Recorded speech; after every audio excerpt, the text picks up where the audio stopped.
রিকশাওয়ালাটা দেখে তো আমার মাথাটা একদম ঘুরে গেল। আমি যেন নিজেকে আর সামলাতেই পারছি না। আমি রিকশাওয়ালাকে ছলে বলে কৌশলে বাগিয়ে আনার চেষ্টা করছিলাম। তো প্রিয় বন্ধুরা, আজকের গল্পটি খুবই মজার হতে চলেছে। চলো দেরি না করে কানে হেডফোন লাগিয়ে নাও, আর হাতের পাশে একটা রুমালও রেখে দিও অথবা টিস্যু, তোমাদের কাজে আসবে। বন্ধুরা, আমি একটা বেসরকারি অফিসে চাকরি করি।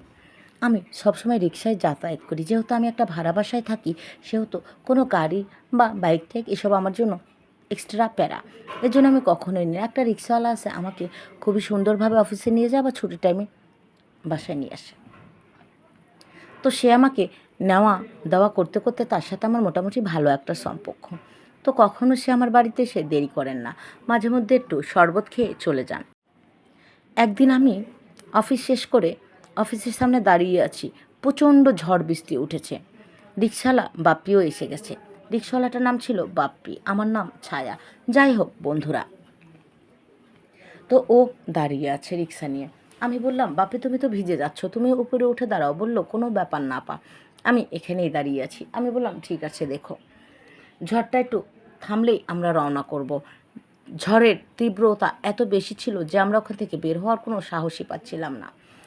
তো এক প্রকার দাঁড়িয়ে থাকতে থাকতে বাপিও ভিজে গেছে, আমিও ভিজে গিয়েছি। আমি বললাম, ভিজে যেহেতু গেছি আর ভয় কিসে, চলো আমরা মেন রোড না হয়ে আমরা গলি গলি ঢুকে চলে যাব, তাতে করে অনেকটা বিদ্যুৎ চমকানো থেকে আমরা বেঁচে যেতে পারি। এই বলে আমরা আমাদের পথ শুরু করলাম। সারা রাস্তা আস্তে আস্তে এতটাই ভিজে গিয়েছি যে শরীরে ঠান্ডা পড়ে গেছে। তো দ্রুত বাসায় এসে দেখলাম বাপ্পির অবস্থাও খুব খারাপ, আর আমার ঠোঁটগুলো গিটগিট গিটগিট গিটগিট করে কাঁপছে, আর বাপ্পিও কাঁপছে। আমি বাপ্পিকে দ্রুত একটা তয়লা দিলাম আর বললাম, তুমি তাড়াতাড়ি তোমার কাপড়গুলো চেঞ্জ করে নাও, কিছু একটা হয়ে যেতে পারে। আমাকে বলল, আপনি আমার চিন্তা ছাড়ুন আপা, আপনি নিজে ফ্রেশ হন, আপনি একজন চাকরিজীবী মহিলা, আপনার কিছু হয়ে গেলে পরে সব কিছু উল্টোপাল্টা হয়ে যাবে, কে দেখবে, আপনি তো শহরে একা একা বসবাস করেন। আমি বললাম, আমাকে নিয়ে তুমি অনেকটা ভাবো, তোমাকে অনেক ধন্যবাদ, এবার যাও। তারপর বাপ্পি সত্যি সত্যি বাথরুমের মধ্যে চলে গেল। যাওয়ার পর বাপ্পি খুব সুন্দর করে জামা কাপড় ছাড়ছিলেন, কিন্তু সহজে বের হচ্ছিল না। ও যে কী করছে আমি বুঝতে পারছি না। ও আসলেই বাথরুমে ঢুকে বাথরুম ব্যবহার করছিল, যার কারণে দেরি হচ্ছিল। তো আমি ও বের হয় না বলে দরজাটা ধাক্কা দিয়ে দেখলাম, খোলা দরজা ধাক্কা দিতে যা দেখলাম তা আমি দেখার জন্য মোটেও প্রস্তুত ছিলাম না। দেখলাম যে বাপ্পি সত্যি সত্যি বাথরুম ব্যবহার করছে। তো এমনভাবে ওই উলু মিয়া ঝুলে আছে, যার কি বলবো তোমাকে, খুবই সুন্দর আর বেশ লম্বা চৌড়া পুষ্টপাষ্ট। আমি ওকে বললাম, কী ব্যাপার, কী করছে? এ বলতে চোখে চোখ পড়ে গেছে। ও লজ্জায় দাঁড়িয়ে গেল। দাঁড়িয়ে যাওয়ায় আমি দরজাটা চাপিয়ে দিয়ে ভেতরে রুমে চলে আসলাম। ভেজা কাপড় অবস্থায় ও দ্রুত টাওয়াল পেঁচিয়ে ঘরের মধ্যে চলে আসলো। আসার পর আমি বললাম, আচ্ছা তুমি কি কি খাও বলতে পারো? তুমি কি খাজুর খাও? তুমি কি কালো জিরা খাও? তুমি কি মধু খাও? তখন আমাকে বলল, না, সময়তে তো সংসারে খরচের টাকা উঠোতেই আমার কত কষ্ট হয়ে যায়, ওসব দামি খাবার কোত্থেকে খাবো? আমি বললাম, তাহলে তোমার উলবন এত সুন্দর কি করে হলো? আমাকে বাপ্পি বলল, যা বলেন না আপা আপনি, সত্যি আপনি না অনেক রোমান্টিক। আমি বললাম, সে আমি বরাবরই, কিন্তু আজ তোমাকে দেখে মনটা কেমন যেন করছে, আমার অনেক ঠান্ডা লাগছে, আমাকে একটু সাহায্য করবে? আমি বললাম, আমায় সাহায্য করবে? ও বলল, হ্যাঁ, কীরকম সাহায্য বলুন না। বললাম, আবার কি? শরীরটা ফ্রিজ পড়ে গেছে, একটু আগুন ধরাতে হবে, আর কিছুই না। বলল, এটা কি করে? আমি বললাম, কি করে আবার, যে করে ধরানো যায় ওইভাবেই ধরাও। ও একটু আমতা আমতা করছিল। আমি বললাম, আমতা আমতা করার কোনো সময় নেই, দ্রুত করো যা করার। তারপরে ও সত্যি সত্যি খুবই সুন্দর করে বাড়ির কাজ শুরু করে দিল। ও খুব সুন্দর করে ঘুরিয়ে ঘুরিয়ে ঘুরিয়ে ঘুরিয়ে দেওয়ালের এই পিঠ ও পিঠ এত সুন্দর করে মাজতে লাগলো। হ্যাঁ, আমি তো অত্যন্ত খুশি হয়ে গেলাম। যাওয়ার পরে সেই ঝুলো লকেট দুটোকে এত সুন্দর করে, বিশ্বাস করবা বন্ধুরা, ফাঁকে ফাঁকে কিন্তু ও খাওয়া দাওয়াও চালাচ্ছে।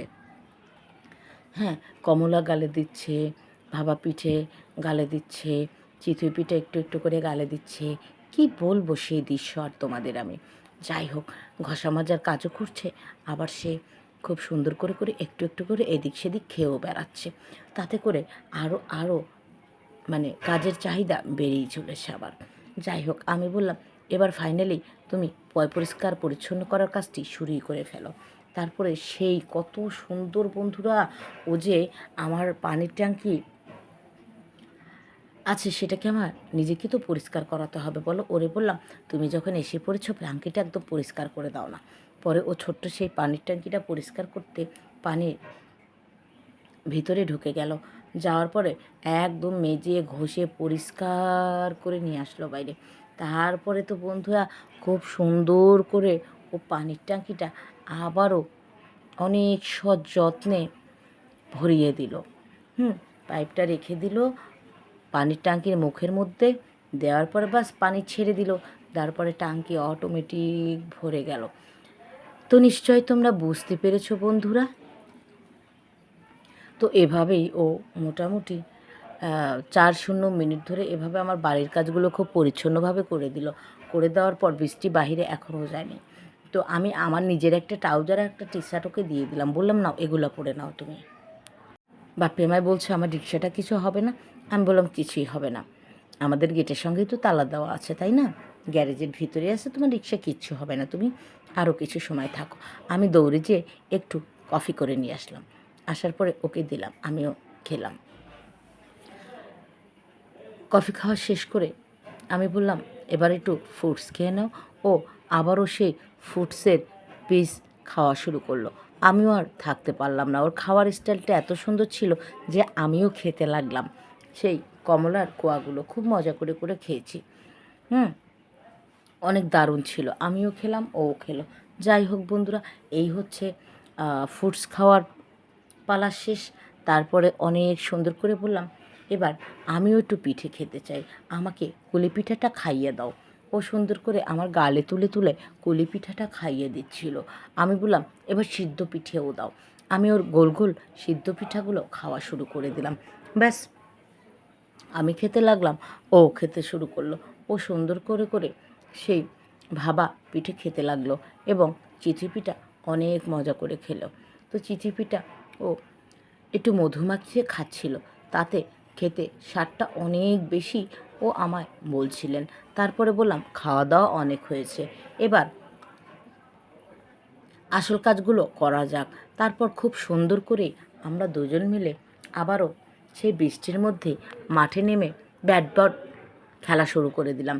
প্রায় তখনও আমরা 1.5 ঘন্টার মধ্যে বৃষ্টির মধ্যে এত ঠান্ডা লেগেছিল, তারপরেও আমরা খুব সুন্দর করে বৃষ্টির মধ্যে নেমে খেলা শুরু করে দিলাম বন্ধুরা। হ্যাঁ, ওর ব্যাটিং করা সেই সেই ব্যাটিং করতে পারতো, খুব দারুণ ব্যাট বল খেলতেন। যাকে আমি ওর এই কাজে অনেকটা খুশি হয়ে যাই এবং ওকে বলি শোনো, এতদিন তুমি শুধু রিক্সা চালক ছিলে আমার, এখন থেকে কিন্তু আমার বাড়ির কাজগুলো যখনই সময় পাবে তখনই এসে এসে করবে।